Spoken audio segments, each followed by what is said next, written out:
Nadine's POV. Until now, hindi ko pa rin makalimutan ang ginawa sa akin ni Wilma at ng mga kaibigan niya. Mabutit hindi kami sa isang university na punta. Kung hindi, tsak na riot kami kapag nagpang-abot kaming dalawa. Dumagdag pa itong si Chona. Bruhang babaeng yun. May araw din siya sa akin. Kahit anong pagmamakaawa niya na balikan siya ni kuya, ako mismo ang tututol sa kanila. Sinayang na lang ang kuya ko, kaya sorry na lang sa kanya. It's true. She wasted kuya's love. Minsan nagsiselos na nga ako sa kanya kasi feeling ko mas mahal siya ni Kuya Roland kaysa sa akin, pero iniintindi ko na lang, pero ganito lang palang igaganti niya. Spoiled pa siya kay kuya. Kahit may kaya naman sila kung ano nang pinapabili niya kay kuya. Bili mo ko nun, bili mo ko nito. Kainis. Mabuti na rin siguro yung naghiwalay sila ni kuya. My brother don't deserve that kind of girl. At saka hindi naman masyadong kagandahan si Chona. Kalahati nga lang yung ganda niya sa ganda ko. Kaloka? My college life is boring, but I have to finish my course or else nga ako. Ayaw ko namang habang buhay lang akong aasa sa allowance ko mula sa mga magulang ko. Though my parents are good provider, gusto ko rin magkaroon ng perang pinaghirapan ko. My brothers are all professional. CEO si Kuya Conrad, while Kuya Roland is an architect. Kung hindi ako magtatapos, beauty lang ang may pagmamalaki ko. Nakakahiya naman sa magiging asawa ko kung palamunin niya lang ako. Pero bakit ko ba iniisip ang magiging asawa ko? Ni hanggang ngayon, wala pa nga akong boyfriend. Walang pumapasa sa taste ko, lahat easy to get. Ngitian ko lang, bumibigay kaagad. Ayaw ko sa ganun, gusto ko yung may challenge. At saka dudugyot ng mga boys sa university namin, ang yayabang pa. Kung makaasta, akala mo ko sino anak ni Poncio Pilato. Buti sana ko sariling pera, mga asa din sa magulang. Wala na nga siguro ako mahanap na matino sa panahon na ngayon. Yung kasing responsable ng mga kapatid ko. Pero sila kuya, mabait din kaya sa girlfriends nila. Magiging good husband din kaya mga ito in the future, gaya ni dad. Kasi si dad, the best sunod lahat ng gusto ni mom. Mr. Understanding of all time ang tawag ni mom sa kanya. Saka si dad, sobrang cool niya. Gusto ko yung katulad ni dad na mahal si mom kahit may edad na sila. Yun bang tipong si mom lang ang pinakamaganda sa lahat? Sa bagay, mom's the epitome of beauty. Talagang mapapalingon ka sa isang Elis Masada. School, shopping, gala with Bettina ang naging routine ko hanggang sa graduate kami. Pero nung huling taon ko nag-try ako mag-modeling. I didn't like it at first kasi nakaka-drain ng energy. Pero nung sumahod na ako, doon ko na nagustuhan. Nakakapagod, though worth it naman. Malaki ang naging sahod ko, saka nakikilala na ako ng mga tao. Kaliwat kanan ang naging bookings ko. May mga international na din. Pero yung international hindi ko pa tinatanggap. Hanggat hindi ko pa natatapos ang pag-aaral ko. Mabuti na yung may natapos ako para kapag naisipan kong huminto sa pagmamodelo, may mapapasukan pa akong trabaho. Ayaw ko namang magtrabaho lang sa kumpanya namin kahit wala akong alam, no? Baka ako pa maging dahilan na ikakalugi ng negosyong inaalagaan ng mga magulang at kapatid ko ng ilang taon. Speaking of kapatid, si Kuya Roland may bago na atang girlfriend. Blooming ang love life ni Kuya. Saka galante. Always good mood at may dagdag pang allowance ko sa kanya. Huwag ko lang daw sabihin kay Kuya Conrad na dinadagdagan niya. Sekreto lang daw namin kasi baka pati siya mapapagalitan ni Kuya. Mabuti nga't nakakapag-move on kaagad siya kay Kati Chona na hanggang ngayon ay naghahabol pa rin sa kanya. Wala ako masyadong alam kay Kuya Conrad. He's so secretive. Ang alam ko lang, may aso nakabuntot sa kanya ngayon, yung anak ng investor namin na taga Cebu. Jan ang pangalan. FC pa sa akin ang babae. Kala niya naman bet ko siya para kay Kuya. Mas bet ko pa nga yung trainee nilang naging secretary niya Tinig kong pinagkakwentuhan nila, Ethan yung babae kasi hindi lang daw maganda, mabait at matalino pa. Aspiring for Latin honor daw, kaya hanga pati ibang kasamahan nila sa trabaho. Type ata ng kaibigan ni Kuya yung secretary niya. Iba kasi kung makabida, tungkol dun sa babae Babe, wala kang shoot ngayon? Samahan mo ako mag-shopping. Heto na naman si Bettina, nanggugulo na naman sa akin. Siguro wala tong magawa at ako na naman ang pinagkakaabalahan ngayon. Sa bagay, wala din man akong shoot ngayon, tapos na kahapon pa. Tumawag ito sa akin kanina, talatang may pinagdadaanan, kaya pinagbigyan ko na. Bakit ako? Nasaan ang boyfriend mo? break na kami babe. Malungkot nitong sabi. Nahuli ko may ibang kachat ang gago. May palabyo-labyo pang gago. Labyohin niya mukha niya kamo. Ewan ko pa dito kay Bettina, ang daling makahanap ng boyfriend. Pero puro naman yung mga choices. Hindi na nga kagwapuhan, mga manluloko pa. Imbis na maawa ko sa kanya, mas naiinis patuloy ako. Para kasi itong nakikipagkarera kung magpalit ng boyfriend. Hindi man lang kinikilatis bago sagutin. Hindi naman siya ganito dati, bigla na lang nagbago nung naghiwalay sila ng first boyfriend niya.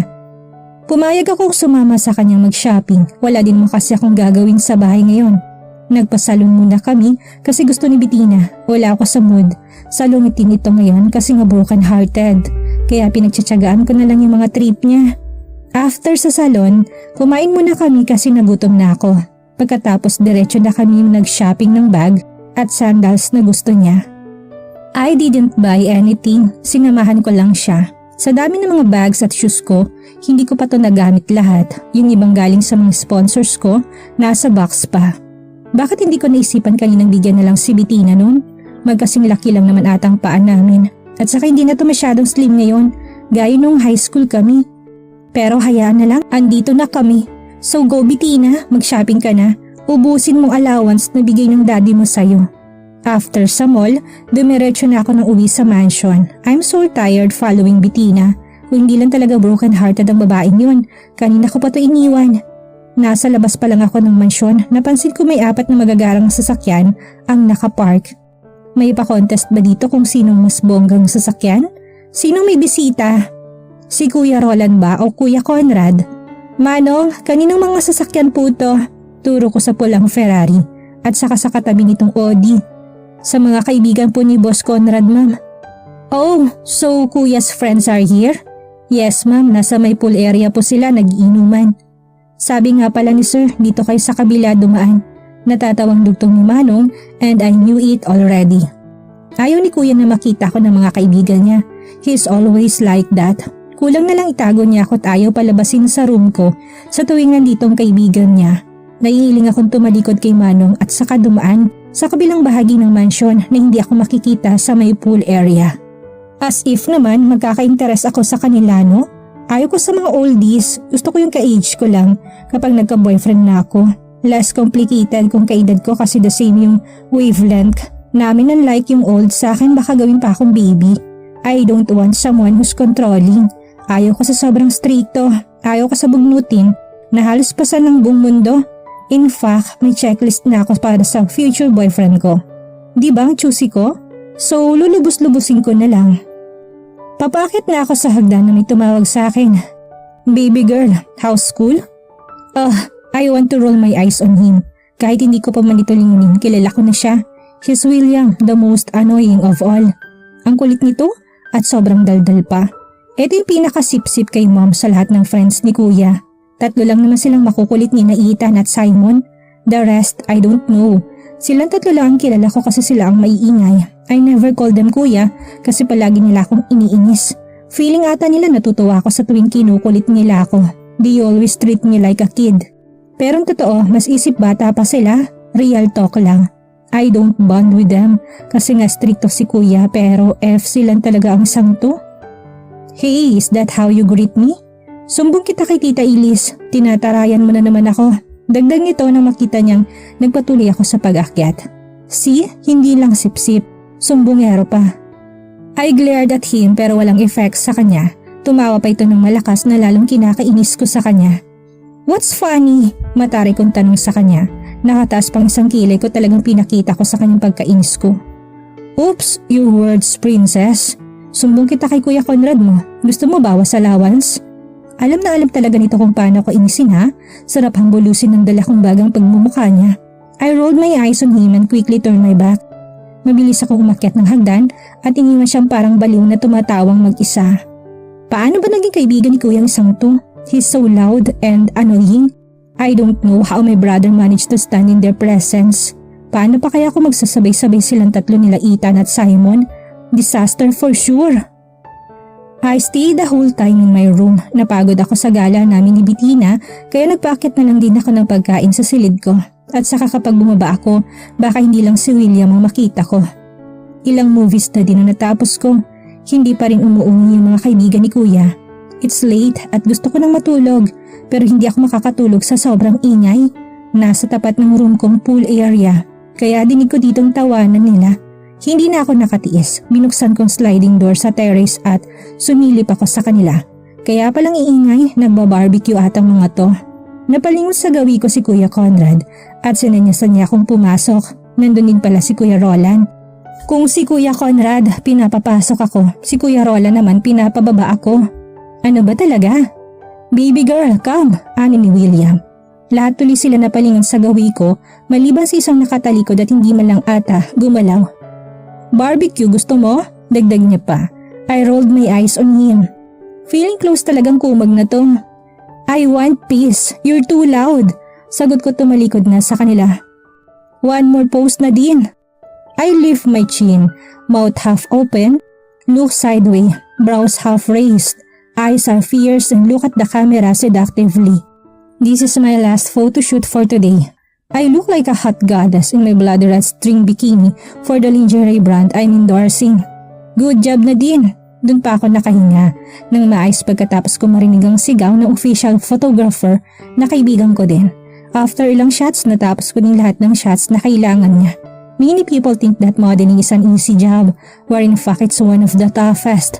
I have to maintain my diet. I have to limit my food intake. At halos hindi ako kumakain. I have to exercise regularly at ang dami pang bawal. That's my routine for years now. Madalas kasi sunod-sunod ang pictorials ko lalo na kapag madaming nabook na project si Fiona. That's why I have to maintain my figure. After graduation, I flew to Paris to fulfill my dreams. I landed on a big company and was invited to other different countries for photo shoots and shows. Ilang bansa na rin na napuntahan ko pero bumabalik ako dito sa Paris dahil itong pinakagusto ko. And itong ang huling buwan, ditong last fashion show naman, kaya hindi na ako umalis dito. My name became well known in modeling industry. My connections became bigger. Madami na din ako nakikilala pero mabilang lang ang matatawag kung tunay na kanila. Some were just casual acquaintance and most were just faking. I'm famous. I have my own money. But still I can find in my heart the satisfaction. There is something that is missing that I can't figure out. I don't see the purpose why I'm doing all these things. I felt bored. I don't have the excitement anymore. It's just a normal thing for me. Walang thrill, walang buhay.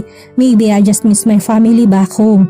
Kaya ganitong nararamdaman ko ngayon. It's been years that I'm away from them. We see each other's only if my schedule permits. I managed to have my own saving pero hindi pa rin buong kasiyahan ko. There's really something wrong with me. I talked to my manager, Fiona, about my bookings and schedules if he can give me free time. I want to go home and see my family or maybe I will retire in this job.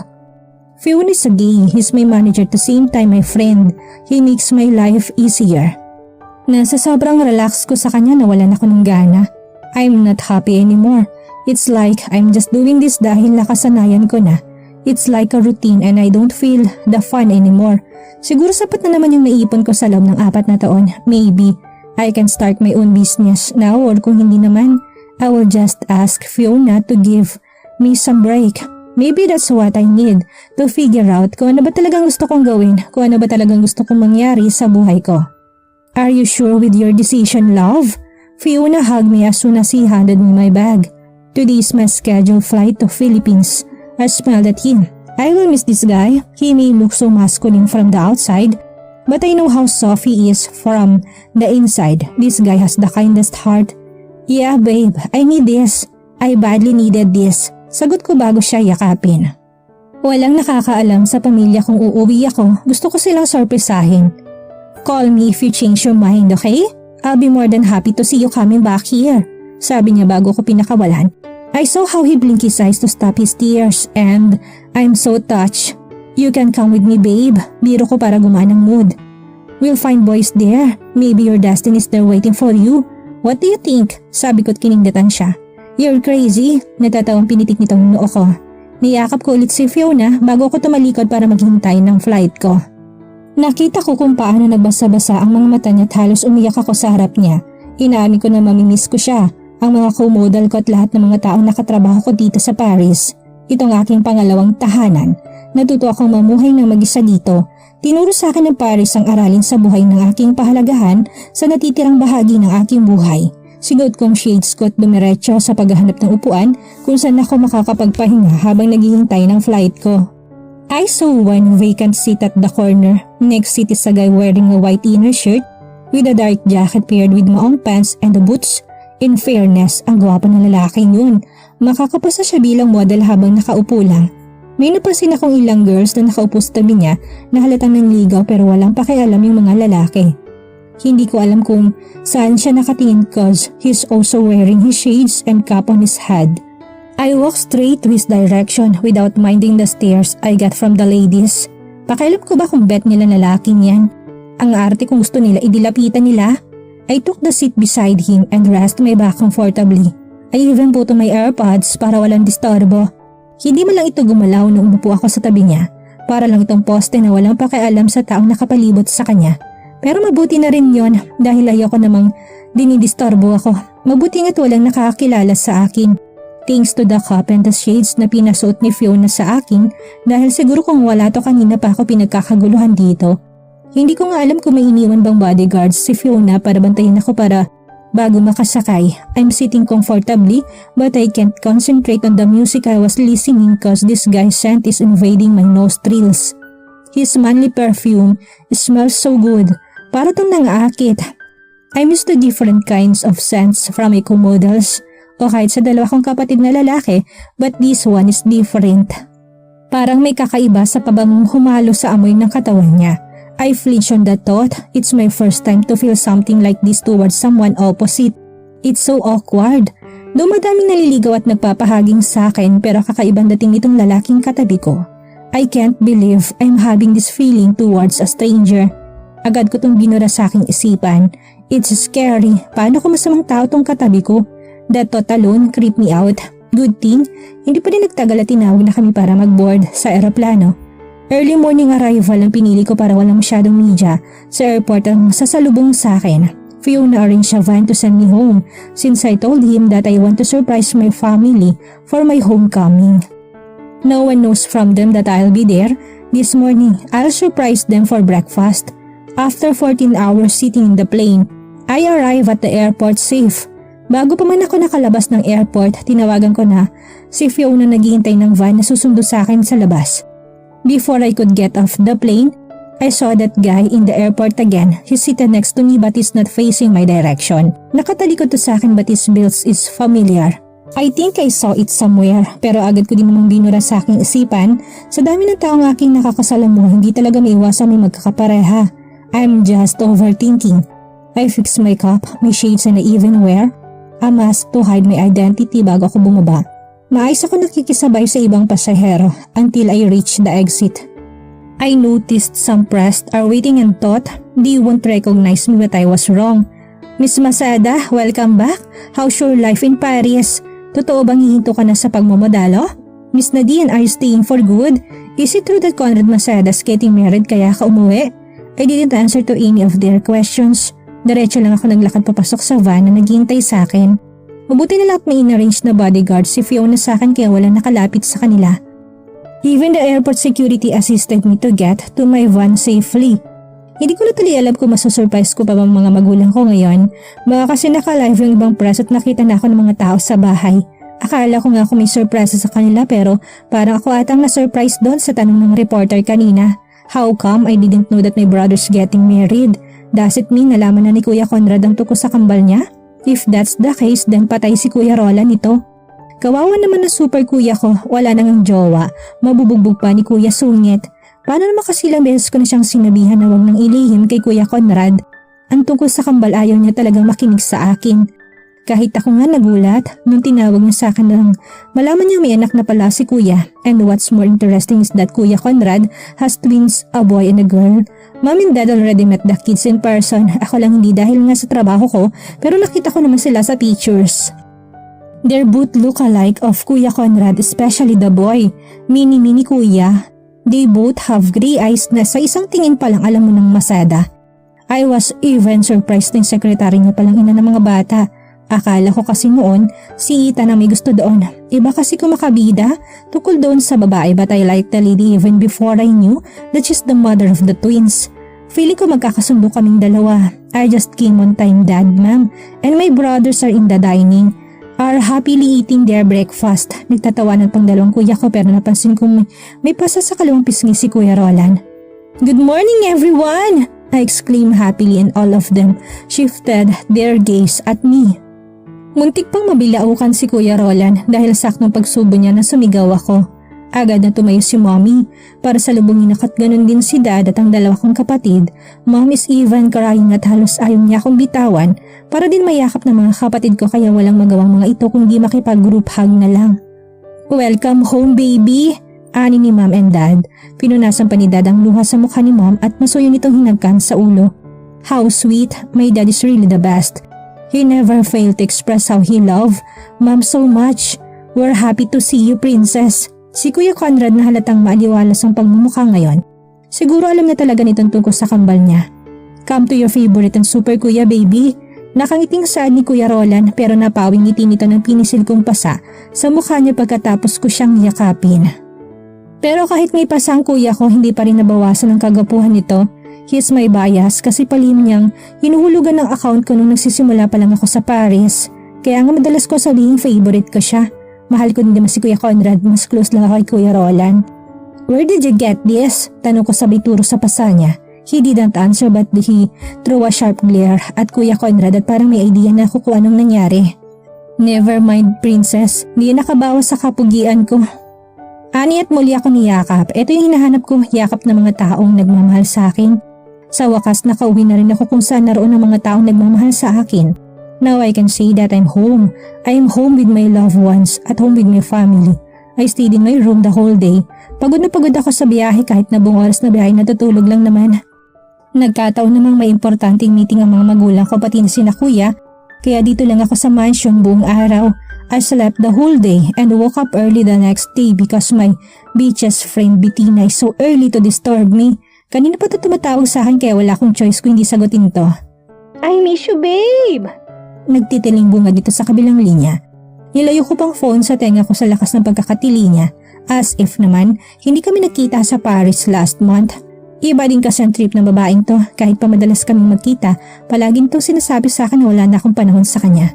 Ang drama pa, dinaig pang jowa ko umasta. She still hasn't changed. Siya pa rin na makulit ngunit mabait kong kaibigan mula high school. Siguro kung may nagbago man sa kanya yung pagiging playgirl niya, not in bad way though for me, dahil hindi niya naman pinagsasabay-sabay. Let's just say na madali lang talaga makapag-move on ang kaibigan ko sa mga failed relationships niya, kaya agad ang kakahanap ng bagong kapalit. But it's really fine with me. Agree naman ako sa kanya. Life is short to dwell on negative things. Yan ang motto niya, kaya no wonder na masiyahin talaga si Bettina. "Why are you disturbing me this early, Bettina?" She acted hurt at kunwaring nagtatampo pa, but I know better. Strategy niya lang yan para talagang sisiputin ko siya mamaya. "It's bad na din. Remind lang kita ha, mamaya." "See, I'm right. Tumawag lang to para i-remind ako magkikita kami mamaya sa bar." Ilang araw na rin akong kinukulit nito. "Didn't I tell you yes already? Hindi ka din makulit, no?" Natatawa kong sagot sa kanya. Ilan pang kamutahan at konting kwentuhan bago ako nagpaalam. "Sige na, bye na. Magkikita pa naman tayo mamaya." "Make sure to meet me there, babe. Dahil kung hindi susugurin talaga kita dyan sa mansyon nyo." Pantapa ni Bettina sa akin bago binaba ang tawag. At dito na po nagtatapos ang ikatlong kabanata ng ating kwento at sana'y muli niyo po akong samahan sa mga susunod pang kabanata. Maraming salamat po at ingat po tayong lahat.